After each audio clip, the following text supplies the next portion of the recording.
Find the equations of the line that passes through 2, 5, both perpendicular and parallel to the line 2y minus 3x equals 5.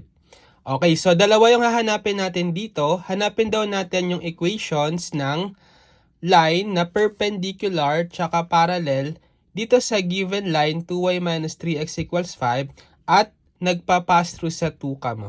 So, paano natin ito isa-solve? So, gamitin natin yung point slope form ng line. So, meron tayong given point 2, 5 and then kailangan natin ng slope. So, para sa slope ng perpendicular line, dapat yung slope nila is negative reciprocal of each other. So, kapag kinuha natin yung slope nitong given line, so we will have 2y minus 3x is equal to 5. Hanapin natin yung slope niya. Paano? Pwede natin i-transform into slope-intercept form, which is yung y equals mx plus b, where m is the slope and b is the y-intercept. So, manipulate lang natin to. So, pwede kong i-transpose si negative 3 sa kanan, maiiwan si 2y sa kaliwa. Then, from negative 3x, magiging positive 3x sa kanan plus 5. Then, divide lang natin both sides by 2. Okay, para ma-cancel yung coefficient ni y na 2, so magiging y is equal to, so pwede nyong i-distribute itong 2. Okay, 3x divided by 2, that's 3 halves x. And then, 5 divided by 2, that's 5 halves. So, therefore, yung slope nitong given line natin is etong coefficient ng x, which is yung m, 3 halves. And then, kung gusto nyo kuhaan yung y-intercept, yung b, ito ay 5 halves. Pero ang kailangan lang natin is yung slope na 3 halves. So, from this slope, para makuha yung slope ng perpendicular line, ano yung concept? The slope of the two perpendicular lines should be negative reciprocal of each other. So, for the slope ng perpendicular line, dapat in-negative reciprocal lang natin tong 3 halves. So, reciprocal natin, that's 2/3, right? Pagbalik ta rin yung numerator denominator. And then, dahil may negative dapat, lagyan nyo to ng negative sign. So, ngayon, pwede na nating makuha yung equation ng line. So, point slope form, y minus y1 is equal to m times x minus x1. Yun ngang 2, 5 natin. Okay, ito yung point x1, y1. And then, yung slope ng perpendicular line is negative 2/3. So, substitute natin. Y minus y1, ito ay 5, equal to m, nakuha is negative 2/3. Then, times x minus x1, that's 2.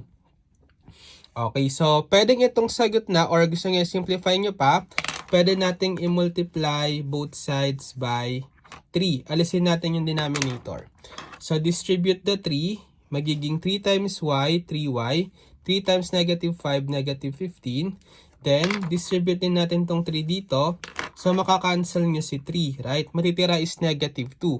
Then, distribute nyo na yung negative 2. Negative 2 times x, negative 2x. Negative 2 times negative 2, positive 4. And then, pwede nyong i-transpose itong negative 2x dito sa kaliwa, si negative 15 sa kanan, para maging standard form. So, magiging 2x, positive na siya, plus 3y equal to 4 plus 15. From negative 15, magiging positive 15 sa kanan. So, 2x plus 3y is equal to 4 plus 15, that's 19. Okay, so this is the equation ng perpendicular. Next, para naman sa equation ng parallel line, ang concept naman is for two parallel lines, dapat yung slope nila ay equal. So, kung yung slope natin sa given line is 3 halves, para makuha yung slope ng parallel line sa kanya, equal din dapat sa 3 halves. Again, pwede ulit natin gamitin tong y minus y1 equal to m minus x minus x1. And then yung same point is 2, 5. So, yan yung x1, y1. So, meron na tayong slope at point. Plug in natin dito. Ito yung magiging equation ng parallel line. Y minus y1, that's 5, equal to m, this time, equal sa 3 halves. X minus x1, that's 2. Okay, then simplify natin. Just like here, alisin natin yung denominator na 2. multiply both sides by 2. So, distribute the 2 sa kaliwa. 2 times y, 2y. 2 times negative 5, negative 10. Then, pag minultiply natin yung 2 sa kanan, kakancelin nyo lang yung 2. Bale, matitira is 3. Tapos, distribute nyo yung 3. 3 times x, 3x. 3 times negative 2, negative 6.